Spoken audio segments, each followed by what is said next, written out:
Nahmaduhu wa nusalli wa nusallimu ala rasulil karim amma ba'd. Faqad qala ta'ala fi kitabihil karim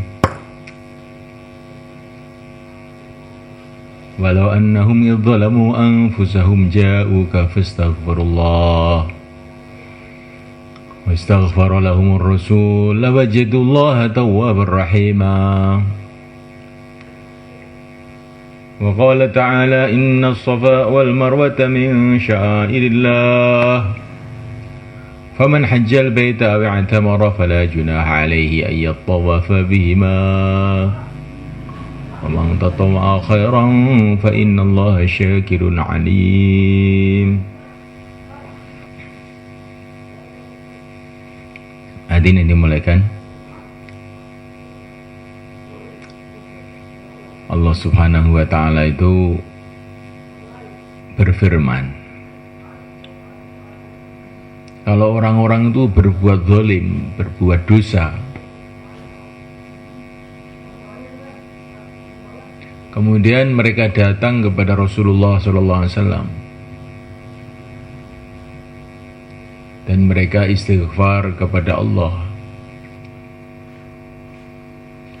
dan juga Rasulullah istighfar untuk mereka, tentu mereka akan mendapati bahwa Allah itu Maha Pengampun, Maha Penyayang.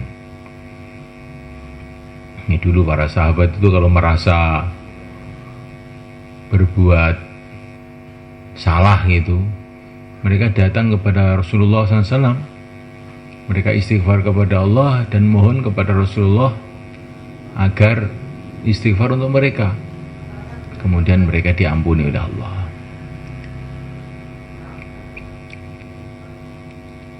Rasulullah sudah dipanggil oleh Allah,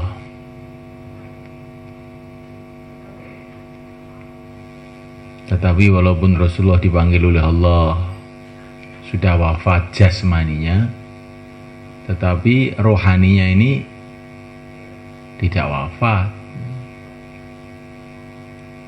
Bukan hanya Rasulullah saja, manusia ini yang wafat itu jasmaninya saja, tapi rohaninya tidak wafat. Maka kita ini kalau pergi ke makam, ke kuburan, disunahkan mengucapkan salam, Assalamualaikum daraqaumil mu'minin, menunjukkan bahwa ahli kubur itu bisa menjawab salam. Kalau umpama ahli kubur itu tidak mendengar, tidak bisa menjawab salam, tentu Rasulullah tidak menyuruh kita untuk mengucapkan salam. Rasulullah menyuruh kita mengucapkan salam pada ahli kubur, menunjukkan ahli kubur itu bisa mendengar salamnya manusia yang di dunia ini dan menjawab salam. Itu ahli kubur yang umum, semua orang iman. Nah, bagaimana para nabi? Tentu derajat mereka sangat tinggi, sangat mulia, sehingga walaupun dikubur mereka masih bisa istighfar untuk kita. Maka sudah menjadi kebiasaan para ulama, mereka datang ziarah ke makam Rasulullah SAW dengan membaca ayat yang saya bacakan tadi. Mereka istighfar kepada Allah dan berharap Rasulullah istighfar untuk mereka, dan berharap agar Allah ampuni dosa-dosa kita. Karena bagi orang iman semula kan, tidak ada masalah terbesar bagi orang iman itu kalau mau berpikir melebihi dosa. Orang sakit masalah, gak punya duit masalah, katanya begitu. Gak punya rumah masalah. Tapi masalah paling dosa bagi orang beriman kalau mau mikir itu sebenarnya dosanya. Karena kalau dosa ini sudah diampuni oleh Allah, berarti perjalanan menuju surga itu sudah mudah. Kalau dosa itu diampuni oleh Allah, maka kehidupan kita di dunia ini akan diperbaiki, dibarokahi oleh Allah SWT. Maka ketika kaumnya Nabi Nuh itu pada kesulitan urusan dunianya, nggak ada hujan, ekonomi hancur, maka Nabi Nuh mengatakan kepada mereka, kamu istighfar, istaghfiru rabbakum innahu kana ghaffara yursilis samaa alaikum midrara. Kamu istighfar, nanti Allah akan turunkan hujan deras. Wa yumdidkum bi amwali wa banin, Allah akan kasih kamu harta benda dan anak-anak. Jadi kalau ekonomi seret itu obatnya itu istighfar sebetulnya. Nah, dosa-dosa kita banyak, ekonomi seret. Ada seorang datang kepada Mbah Khalil Bangkalan, saya ini sudah lama kawin, nggak punya anak, gimana ini? Apa amalannya ini? Istighfar katanya. Kamu istighfar aja yang banyak. Tak banyak istighfar, tentu punya anak banyak juga.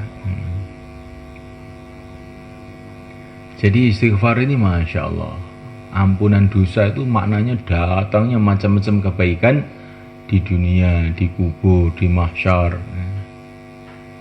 Nah, di antara cara istighfar yang ditunjukkan oleh Allah dalam Quran itu datang ke Rasulullah SAW. Yang kita sebentar lagi insya Allah mau datang ke Madinah untuk ziarah Rasulullah SAW. Harapan kita pertama agar kita diampuni oleh Allah SWT.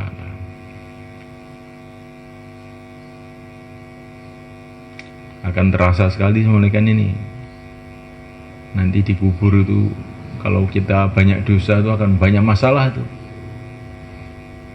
Banyak hal yang menakutkan di kubur gitu. Banyak hal yang menyakitkan kita, menyusahkan kita. Maksiat-maksiat kita ini aja jadi ular, jadi kalajengking, jadi asap, jadi api, jadi macam-macam. Jadi makhluk-makhluk yang menakutkan. Jadi kalau diampuni oleh Allah, maka kubur kita ini jadi terang. Di pada mahsyar kalau orang itu punya dosa banyak, maka disambut oleh makhluk yang sangat buruk, jelek, bau. Ini yang saya cari, katanya makhluk tadi. Yang saya tunggu-tunggu ini. Siapa kamu ini? Saya ini amalan kamu. Kemudian dari makhluk yang jelek tadi minta gendong sama dia, sehingga dia kesusahan di pada mahsyar gendong makhluk yang sangat jelek tadi. Tapi kalau orang itu amalannya baik, disambut oleh makhluk yang sangat indah, ganteng, mempesona, wangi. Ini yang sangat tunggu-tunggu. Oh, siapa kamu ini? Saya ini amalan kamu, mari saya antar menuju surga. Itulah gambaran dosa manusia itu kayak begitu. Nah, kita ini ke Madinah ini bukan istilahnya itu jalan-jalan supaya tahu, masa kita nggak tahu Madinah, bukan begitu. Ini masalah besar ini, agar dosa-dosa kita diampuni oleh Allah. Juga agar kita ini menjadi orang-orang yang cinta dengan sebenar-benarnya cinta kepada Rasulullah SAW. Karena tandanya cinta itu mau datang. Cinta kalau nggak mau datang ini ya diragukan. Kecintaannya diragukan. Maka datang ke Madinah ini bagian daripada kalau orang itu mampu tuh harus itu. Itu nggak usah ditanya dalilnya apa. Orang iman nggak ke Madinah ya jenis serugi betul-betul gitu aja. Kalau mampu. Orang-orang zaman dulu itu sama kan Zaman belum ada pesawat, belum ada kendaraan. Orang-orang dari Asia Tengah, orang-orang dari jauh-jauh pergi ke Madinah itu jalan kaki karena cintanya kepada Rasulullah sallallahu alaihi wasallam. Bukan perjalanan 10 hari kayak kita ini, bukan. Perjalanan kadang-kadang sampai bertahun-tahun. Perjalanan itu bertahun-tahun. Untuk mereka ini bisa ke makam Rasulullah SAW.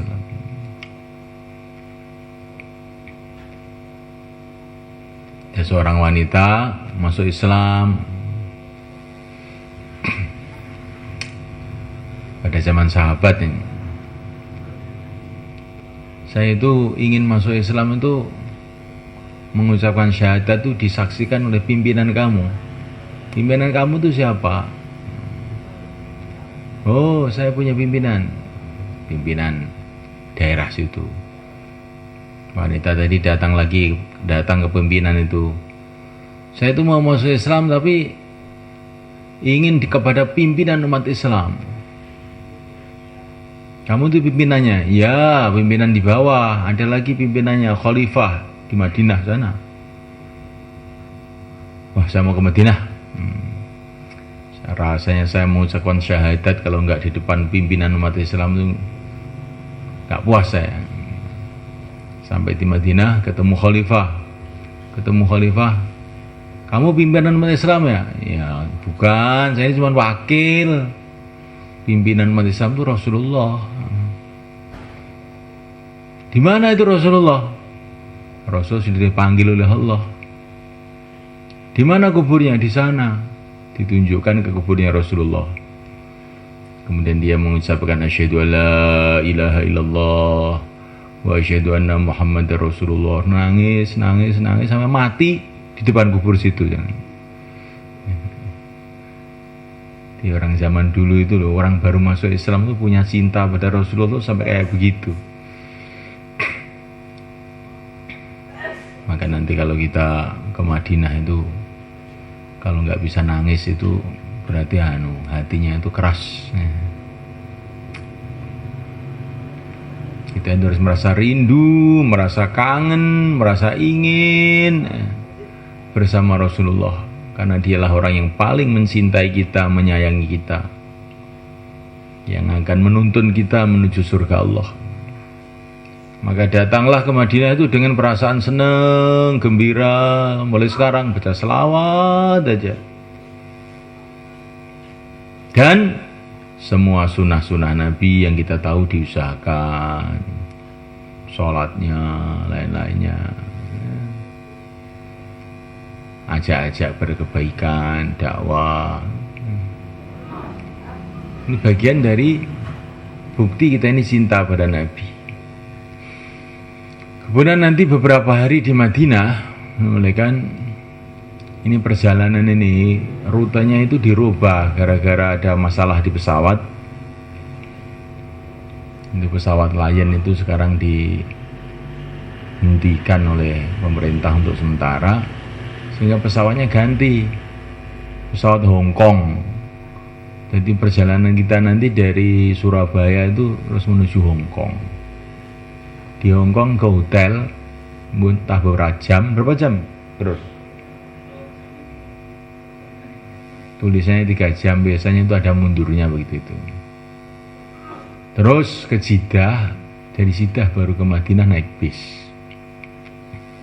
Asalnya dulu rencananya, maka saya itu senang dengan rute ini karena tidak membuat capek gitu. Dari Surabaya langsung Madinah. Tapi pesawatnya itu ada masalah dengan pemerintah, sekarang nggak boleh itu. Ini nggak apa-apa, supaya kita ini agak capek sedikit itu untuk Rasulullah nggak apa-apa. Ya. Pokoknya kalau sudah untuk ibadah itu capek sedikit, apalagi sedikit capek banyak pun nggak apa-apa sebetulnya. Kalau ingin istirahat tidur aja di rumah. Tapi ini perjalanan ini, kalau perjalanan pesawat Hong Kong itu, semua pesawat itu sudah ada makanan Islam, itu sudah aturan internasional itu. Tapi di hotel di Hong Kong itu nggak ada makanan Islam, tapi nanti akan disiapkan oleh travel, ya kan? Akan disiapkan oleh travel makanannya. Tapi kalau saya itu sering safar kemana-mana itu. Saya itu kalau pergi kemana-mana tuh bawa makanan sendiri. Bawa makan sendiri. Saya makanannya mudah saja. Bawa roti beberapa biji, saya masukkan saku, ya sudah begitu aja. Karena kalau makanan sendiri itu mantep itu. Wis asli halal, lan gak repot-repot golek gitu. Nah, telur asin apa bawa apa lemper apa cuma 1-2 hari barang. Jadi kalau bisa bawa makanan sendiri. Dari travel saya minta disiapkan, insya Allah juga dibawain. Tapi ini kan biar kita ini nggak ada keraguan sedikit pun, bawa sendiri aja.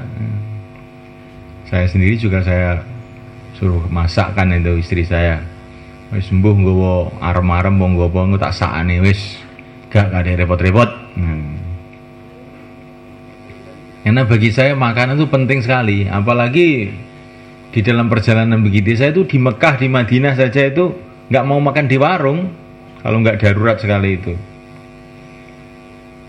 Karena banyak warung-warung di Mekah, di Madinah itu ya daging-dagingnya itu dari luar negeri. Saya itu bukan mengatakan haram, tidak loh. Tapi saya itu nggak enak di hati saya. Saya ini mau ibadah, nanti kalau perut saya ini kurang bersih nanti bisa nggak tembus nanti. Nah, saya itu 5 tahun di Mekah dulu, hampir masak sendiri terus. Atau ke warung yang memang saya tahu betul itu disembelih sendiri. Jadi kalau yang beli dari pabrik saya nggak mau.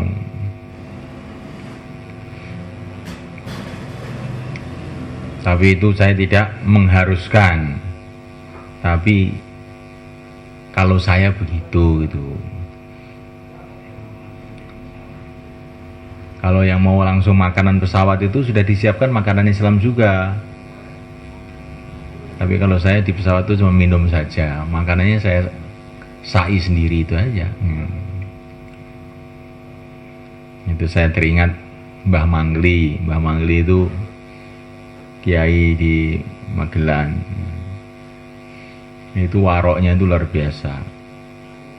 Dia pernah dipanggil Pak Harto di istana, dikasih jamuan makan. Dia itu diam aja, ngeluarkan dari sakunya itu bungkusan isinya gedok. Dia makan gedok itu saja. Disuruh makan makanannya Pak Harto itu lo nggak mau. Ya makanya jadi hatinya jadi bersih, jadi orang yang istimewa lah, karena dia memang punya sikap yang istimewa, ya jadi orang istimewa. Kalau kita ini agama itu sikapnya biasa, alah sebenarnya haram ya wis toh, ya kita biasa ya jadi biasa. Nah wali-wali itu mereka sikapnya tuh sangat hati-hati, ya akhirnya jadi orang yang istimewa. Tapi ini bukan, karena agama ini ada minimal, ada maksimal, ada fatwa, ada takwa. Nah, ya tinggal hatinya masing-masing. Kemudian nanti di Madinah beberapa hari, pekerjaannya di Madinah itu yang paling penting ya sudah tiap hari ziarah sama Rasulullah, kemudian doa di Raudhah buat amalan-amalan. Kalau yang pandai baca Quran bisa menghatamkan Quran, baca selawat sebanyak-banyaknya. Di Raudhah itu termasuk tempat-tempat mustajab di Madinah. Juga kita ziarah kepada Sayyidina Abu Bakar Siddiq radhiyallahu ta'ala anhu, Sayyidina Umar bin Khattab radhiyallahu ta'ala anhu. Dan kita juga ziarah kepada kubur para sahabat di Baqi'. Itu ada sekitar 10.000 sahabat di Baqi' itu. Termasuk di situ keluarga Nabi. Sayyidina Hasan ada di situ, istri-istri Nabi ada di situ, Sayyidah Aisyah radhiyallahu ta'ala anha, Sayyidah Hafsah radhiyallahu ta'ala anha. Pokoknya itu bahagia itu tempatnya ya kumpulannya para wali, kumpulannya para sahabat. Termasuk Imam Malik juga ada di situ. Termasuk Sayyidina Ali Zainal Abidin. Sayyidina Ali Zainal Abidin itu mbahnya Wali Songo itu ada di situ. Pokoknya di situ tuh tempatnya orang-orang yang dekat dengan Allah lah. Kita ziarah di sana, ucapkan salam, dan kita doa kepada Allah agar Allah memudahkan kita bisa mengikuti jejak mereka.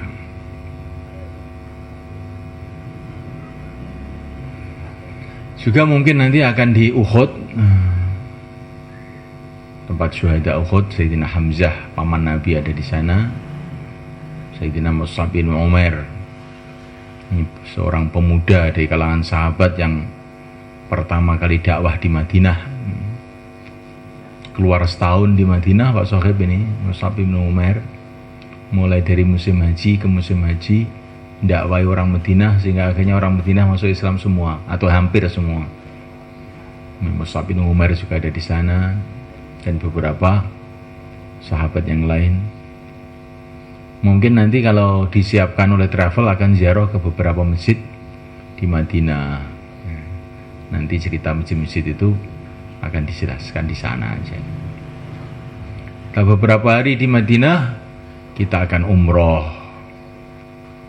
Nah ini kabarnya sekarang ini Madinah, Makkah itu udaranya agak dingin. Maka persiapkanlah 1-2 pakaian dingin tuh, pakai jaket atau pakai apa untuk di Madinah. Ibu-ibu juga yang nggak begitu tahan dingin, tapi nggak dingin sekali tidak. Yang tidak begitu tahan dingin, siapkan selimut-selimut apa-apa begitu, supaya nggak repot dalam perjalanan. Siapkan dari rumah aja. Dan saya pesan sama ibu-ibu bagaimana bawa jilbab yang panjang. Panjang itu maksudnya ke bawahnya itu melebihi tangan. Jadi kalau tangannya ke bawah, jilbabnya itu di bawahnya lagi, sehingga tidak mudah kelihatan aurat. Itu penting sekali. Karena nanti itu ibadah-ibadah umroh itu ada yang harus nutup aurat itu. Kalau auratnya kelihatan nanti ibadahnya nggak sempurna. Nah, kita akan menuju Bir Ali. Bir Ali tempat memulai pakaian ihram. Pakaian ihram dikasih nggak travel? Nah, dikasih. Saya sudah beli pakaian ihram di Mekah dulu yang sudah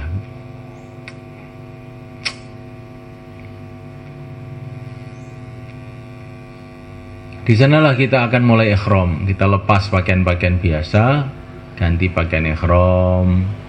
Yang laki-laki ya pakai selendang dengan sarung saja yang tidak berjahit. Yang perempuan pakaiannya biasa,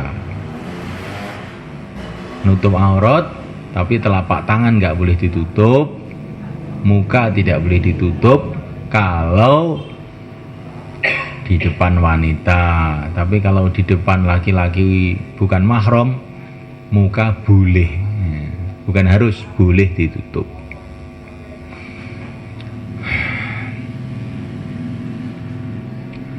Nah, mulai Allah Ta'ala, maka di sanalah kita melepaskan pakaian-pakaian biasa, berganti pakaian ihram dengan niat. Niat apa? Niat mau meninggalkan seluruh amalan-amalan yang buruk, akhlak-akhlak yang buruk yang ada dalam diri kita ini, mau kita ganti dengan akhlak yang baik. Meninggalkan seluruh maksiat, kita ganti dengan taat. Itu maksud daripada ihram itu begitu itu. Terus kita niat ihram, berangkat ke Mekah naik bis dengan memperbanyak talbiyah. Labbaik Allahumma labbaik. Labbaik Allahumma labbaik. Ya Allah, sendika dawuh nderek panggilan panjenengan. Labbaik Allahumma labbaik itu maknanya saya ya Allah menunaikan panggilan Engkau ya Allah. Terimalah saya ini. Jadi niat sowan kepada Allah. Merasa kita ini dipanggil oleh Allah untuk datang ke Baitullah. Bagaimana kalau orang itu dipanggil raja? Bagaimana kalau orang itu dipanggil presiden? Maka dia akan gembira. Labbaik Allahumma labbaik. Nabi dalam waktu haji, beliau mengatakan, saya lihat Nabi Musa juga ikut ini talbiyah bareng-bareng. Nabi Yunus juga. Jadi secara gaib itu para nabi itu ikut pada umroh di sana, pada haji di sana. Kita nggak lihat, Rasulullah melihat. Ini di Bukhari ini kan. Masya Allah. Kita ini kalau umroh itu merasa ini, walaupun dohirnya itu bersama orang Temboro, ini batinnya itu para nabi juga mungkin bersama kita, para malaikat bersama kita, sehingga kita ini tidak gelambiar. Jangan waktu ikhram itu ngobrol ngalor ngidul.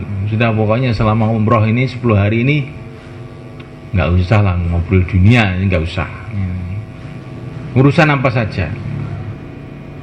Apalagi urusan-urusan yang bikin kita lalai. Karena itu ada aja dalam perjalanan itu orang yang suka ngelawak, suka lucu, suka apa itu. Kadang-kadang itu sumpah saya itu melihatnya. Ini bukan waktunya jadi pelawak kamu itu. Waktunya tobat ini, mau menghadap pada Allah. Kalau mau melawak sana, kumpul Pak Bagio di kok Bagio, siapa sekarang pelawak? Dari Kirun.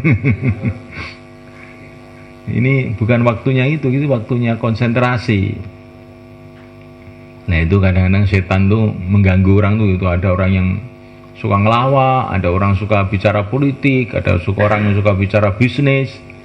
Akhirnya ibadah kita itu jadi nggak ada rasanya. Cara ngombe wedang itu nih, campuri banyu, campuri telo, campuri serekar-rekaran, rasanya udah piye itu ini. Nggak ada rasanya jadinya. Kopi nggak kopi, kolak nggak kolak, teh nggak teh, akhirnya nggak tinggal nyit, nggak bisa dirasakan. Nah begitulah kalau ibadah itu dicampuri dengan permasalahan-permasalahan dunia. Terus kita akan menuju ke Mekah. Nah ke Mekah ini biasanya ke hotel dulu, dan hotelnya sudah kita pesan itu pokoknya dekat insya Allah dengan masjid. Hotel, kalau bisa nggak usah lama-lama istirahat, terus langsung tawaf. Itulah tawaf umroh, itu tawaf rukun umroh. Tapi kalau mungkin waktunya tidak memungkinkan, ya boleh istirahat sebentar. Ini kan sudah banyak yang sudah pernah ke sana masalahnya. Tapi nanti kita sampai di sana musyawarah, apa kita 50 orang ini bareng, apa kita bikin kelompok-kelompok kecil. Dan nanti kita musyawarahkan selanjutnya. Pada waktu ikhram itu tidak boleh pakai minyak wangi, sabun wangi, nggak boleh. Bagi laki-laki tidak boleh menutup kepala, menutup muka, laki-laki nggak boleh. Apa maksudnya? Sebagai tanda tawaduk kita kepada Allah itu. Tawaduk kita kepada Allah, bahwa kita ini sudah nggak punya apa-apa, gundul pelontos menghadap pada Allah. Apa? Oh, kaca nggak apa-apa, kacamata nggak apa-apa. Kemudian kita tawaf 7 kali, dimulai dari Hajar Aswad sampai Hajar Aswad lagi. Kalau ragu tambah. Nggak apa-apa. Kalau ragu sampai yakin 7 kali betul. Oh tadi saya memulainya itu kok kurang 1 langkah tadi, kedesek orang, ulang, tambah lagi. Daripada kurang, lebih baik lebih tawaf itu. Nah, waktu tawaf itu kita doa yang sebanyak-banyaknya. Tidak ada doa yang wajib harus dibaca dalam tawaf. Pokoknya kamu doa masing-masing sebanyak-banyaknya. Tapi kalau kamu baca seperti doa yang ada di nanti bukunya itu, bagus, nggak apa-apa. Tapi doa apa saja boleh. Yang hafid Quran, baca Quran juga boleh. Kalau menurut Imam Syafi'i, doa terbaik untuk tawaf itu baca Quran. Bagi orang-orang yang hafid itu, Masya Allah, nikmat itu. Jadi betul-betul harus sempurna. Jadi jangan istilahnya ibu-ibu itu terpengaruh sama temannya. Ya. Pokoknya temannya selesai. Oh. Kalau merasa masih kurang, tadi saya kok kelihatannya kurang tadi. Tambah. Dan temannya sabar, nganter.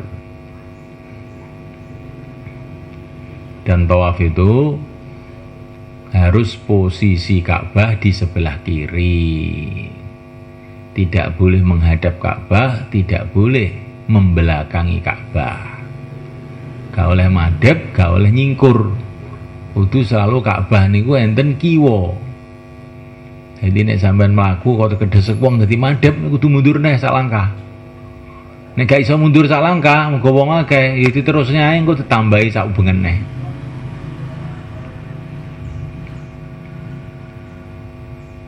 Tawaf ini penting nih, tawaf ini rukun dan dalam tawaf itu harus menutup aurat sempurna. Maka di sini ini jilbab panjang tadi. Karena tidak boleh pakai kasut tangan. Nah, waktu tawaf umroh ini saya tawaf 7 kali, terus sholat 2 rakaat di belakang makam Ibrahim. Masya Allah, ini perintah Allah, wattahidzu min maqam Ibrahim musalla. Terus doa lah banyak-banyak situ. Setelah itu terus ke pintu Ka'bah. Kalau bisa nempel ya bagus. Tapi kalau orangnya rame dari jauhan aja, pokoknya penderi pintu. Pendernya pintu doa kepada Allah. Itu namanya multazam, di mana Nabi dulu nempel di situ nangis sambil beliau mengatakan huna tuskabul abarat. Disinilah pantas orang itu mencucurkan air mata. Nah di situ doa makbul. Ini saya ceritain sedikit. Saya dulu waktu di Mekah itu ngaji itu nggak mau belajar saya itu. Memang di rumah itu ya nggak pernah mondok saya itu. Di rumah ngaji sama ayahnya, sama ayah saya. Dan ayah saya itu kalau ngaji itu modelnya aneh itu, sak kobre gitu. Nanti kalau ketemu malam, Ron ngaji. Nanti pagi, Ron ngaji. Udah mau berangkat sekolah, suruh, ayo ngaji. Jadi ngajinya itu nggak karu-karuan. Akhirnya jadi kebiasaan. Di Mekah itu ya, di madrasah itu nggak pernah belajar. Tapi setiap mau ujian, saya datang ke pintu Ka'bah tuh. Ya Allah, saya minta ranking 1, walaupun nggak pernah belajar. Ya, gitu. Jadi ranking 1 terus akhirnya jadinya itu. Jadi itu barokahnya pintu Ka'bah aja ngaji itu. Bukan karena ngaji, betulan tuh enggak. Itu begitu itu. Maka nanti kamu mintalah di situ. Minta yang baik, terutama pertama kali minta iman yang kokoh sampai mati untuk dirinya, keluarganya, anak cucunya. Kedua kali minta agar dirinya, anak cucunya jadi asbab hidayah. Hidup ini jadi asbab hidayah. Ketiga kali kamu doa untuk tetangga-tetangga, untuk santri-santri, untuk seluruh umat Islam agar Allah turunkan hidayah. Setelah itu kamu doa, dah macam-macam, mau minta sawah, minta ladang boleh di situ. Ya, kamu nggak mau sawah, nanti kalau Allah nggak kasih di dunia akan kasih di akhirat. Minta dunia itu juga boleh kok. Nah memang yang punya dunia ini Allah, mau minta ke siapa coba? Dunia ini yang punya Allah. Jadi nggak usah malu minta dunia kepada Allah lah. Memang yang punya Allah lah, nggak ada yang punya selain Allah. Terus mau minta kemana? Tapi urusan akhirat lebih penting. Karena urusan dunia itu nggak lama, dan Allah sudah tentukan kita semua mesti punya rizki selagi masih hidup. Minta akhirat, tapi mau kamu minta dunia juga boleh saja, tidak dilarang. Ini entah nangis itu. Setelah itu kalau bisa terus pergi ke Hijri Ismail yang kelowongan setengah itu, setengah lingkaran yang di dekat di bawah talang emas itu sholat 2 rakaat lagi, doa juga lagi. Itu sudah termasuk areal dalam Ka'bah. Yang bawah talang itu sudah areal dalam Ka'bah. Maka dua-dua juga makbul. Itu kalau suasana memungkinkan, orang tidak begitu ramai gitu. Kalau begitu ramai, habis dari belakang Makom Ibrahim sholat 2 rakaat langsung saja ke tempat sa'i. Ini masalahnya ini tawaf rukun bareng-bareng dan baru pertama. Sebagian orang baru pertama. Nanti kalau ke Makom Ibrahim, terus ke pintu Ka'bah, terus ke Hijri Ismail, kadang-kadang itu kalau banyak orang itu repot, itu nanti kocar-kacir zamannya itu. Jadi habis tawaf, sholat 2 rakaat belakang Makom Ibrahim, langsung aja sa'i ke Safa Marwah. Lah ke pintu Ka'bahnya besoknya atau nantinya, setelah itu boleh aja. Khusus ke situ juga boleh. Karena kita ini di samping kita ini ibadah sendiri itu harus memikirkan juga teman-teman kita, terutama ibu-ibu itu jangan sampai hilang. Nanti kalau hilang itu mumet sak jamaah semua, akhirnya ganggu semuanya. Jadi bareng-bareng lah gitu. Terus ke sofa, itu memperingati ini kemuliaan seorang wanita ya, yang karena perintah Allah kehausan, kelaparan, Siti Hajar lari-lari cari air di Safa Marwah, diperingati seluruh umat Islam. Jadi waktu Safa Marwah ini juga doa-doa makbul. Jadi kalau tawaf itu wajib nutup aurat dan wajib suci gitu. Kalau sa'i itu enggak, umpama batal pun enggak apa-apa. Tutup aurat juga begitu, tidak wajib. Tapi tutup aurat itu sebenarnya kan kewajiban permanen. Kapan saja orang itu tutup aurat, tapi maksudnya kalau terbuka auratnya tidak batal gitu, sa'inya itu tidak batal gitu. Nanti jangan terus apa itu buka-buka aurat, ini maksudnya kalau tidak seharus sehati-hati waktu tawaf gitu. Tidak harus sehati-hati waktu tawaf. Kalau waktu tawaf itu harus suci dan harus apa itu tutup aurat itu secara sempurna. Sa'i juga harus hati-hati, tutup aurat suci juga, tapi tidak seharus itu gitu. Sehingga nanti umpamanya batal, nggak tahu tempat wudhunya, ya terus saja. Orang-orang tua di situ ada yang bagian nyurung kursi itu. Kalau yang nanti ada yang nggak kuat, bayar orang nyurung itu juga boleh.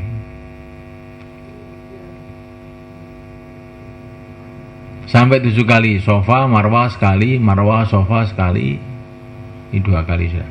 Nanti terakhir di Marwah, di sana kita doa. Setelah doa cukur rambut, dipelontos ya bagus, dipendekkan ya bagus. Paling bagus dipelontos. Nabi juga pernah dipelontos, sering dipelontos, juga pernah dipendekkan. Ini tinggal saya milih. Kalau masih ingin gaya-gaya ya nggak apa-apa sudah, nggak usah dipelontos. Pendekkan juga boleh. Yang sudah tua-tua pelontos saja biar dosanya itu bersih itu.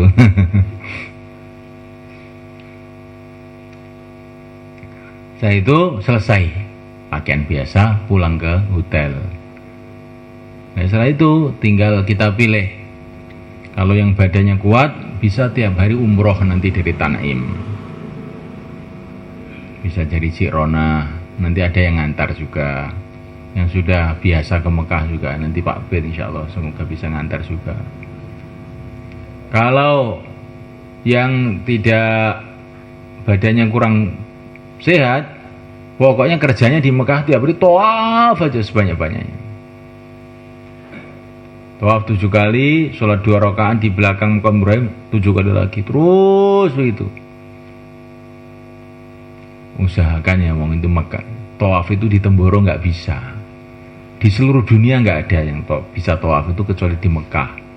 Minimal ya di Mekah itu kalau nggak bisa umroh, tawaf 7 kali putaran kali 7. 7 kali putaran kali 7. Itu minimalnya. Kalau nggak begitu, insya Allah itu termasuk orang malas berarti.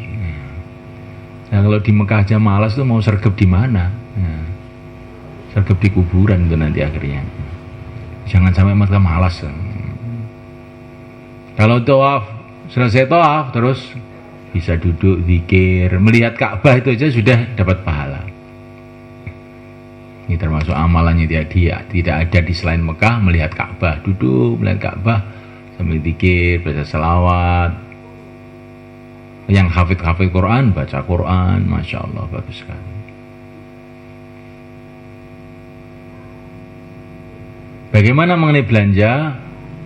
Ya belanja itu boleh saja, tapi tidak usah banyak-banyak. Ya.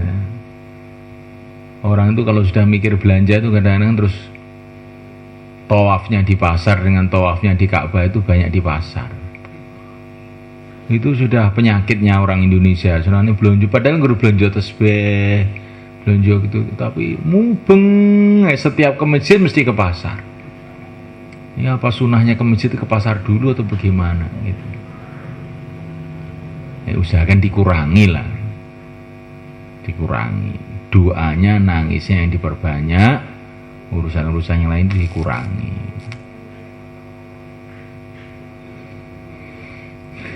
Yang mau tanya silahkan, kalau tidak mau tanya kita akan doa terus makan.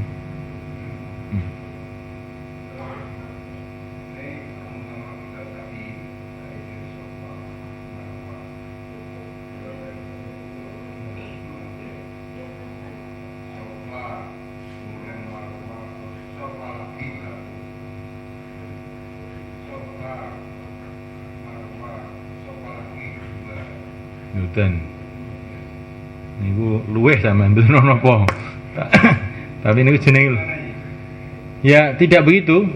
Sofa marwah 1, marwah sofa 2, 1 berarti 2, terakhir nanti marwah 7 nanti marwah. Jadi kalau sofa marwah sofa dihitung 1 itu berarti sampean sa'i 2 kali itu namanya. Wis kluyan, mboten ana apa luwih mboten ana, nek kurang sing bahaya ini. Nah, mungkin nek sa'i niku dieling-eling kudu ngampet teko munggah tenan niku. Teko ngidek gunung tenan. Mengko wong mriko ni munggah sithik wonten mawon terus balik gak ditekakne ndur, tekakne ndur. Ben mantep engko telundakan sing ngisor niku dikhawatirkan niku tambahan gitu loh, mboten asli. Makanya munggah ngampet teko sing datar niku ya saweg den malih. Enten malih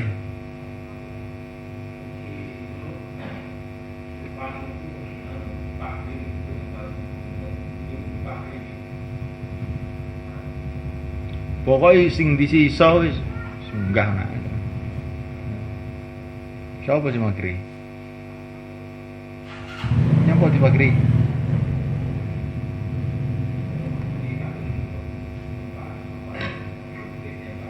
Ora to. Masa?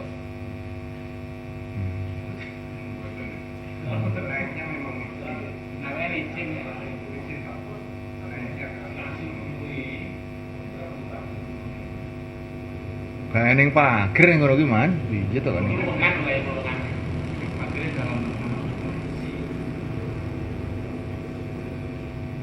Yo iki kan gunung kuwi pucuk gunung jenenge. Ya sembuh aku gak ngerti tapi nek wong dipageri mesti pucuk gunung.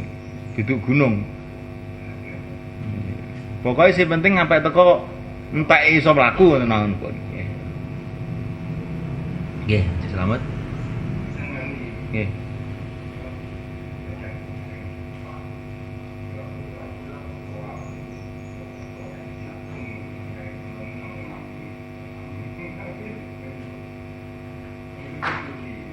Kayaknya mawon. Jadi waktu tawaf itu tidak ada doa yang wajib dibaca. Tawaf itu yang penting puter. Doa dengan hati, doa dengan baca Quran, doa dengan ngamini, doa dengan baca, boleh aja semua. Nggak ada batasan. Mudah.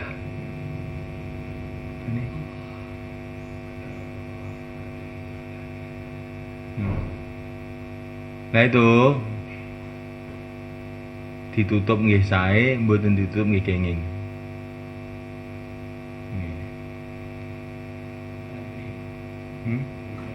Iya, sunai. Sunai ning kaule kabeh lho piye. Tapi nek sini ngomah ki wis biasa sadaran ya, kira-kira sadar. Nah, gak usah. Tapi nek sini ngomah urung nganggo sadar ya, entuk tuwek ya ora apa-apa. Iki kitabe ya ning kabeh maksudnya.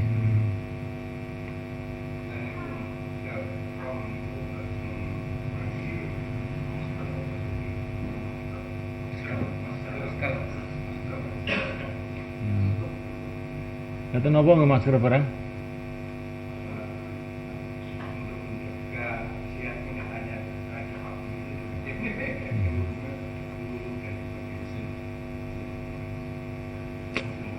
Mboten sama akeh. Mboten usah ndamel. Mboten enten napa-napa mereka nu sae mawon. Mboten usah ndamel. Niku nek cara ning kitab wong Syafi'iyah mboten oleh jane asline niku. Niku mboten oleh. Tapi nek darurat, tapi darurat apa kadang-kadang wong saniki napa darurat ora ning apa-apa darurat apa to jane. Mboten usah nggih maskeran wis biasa.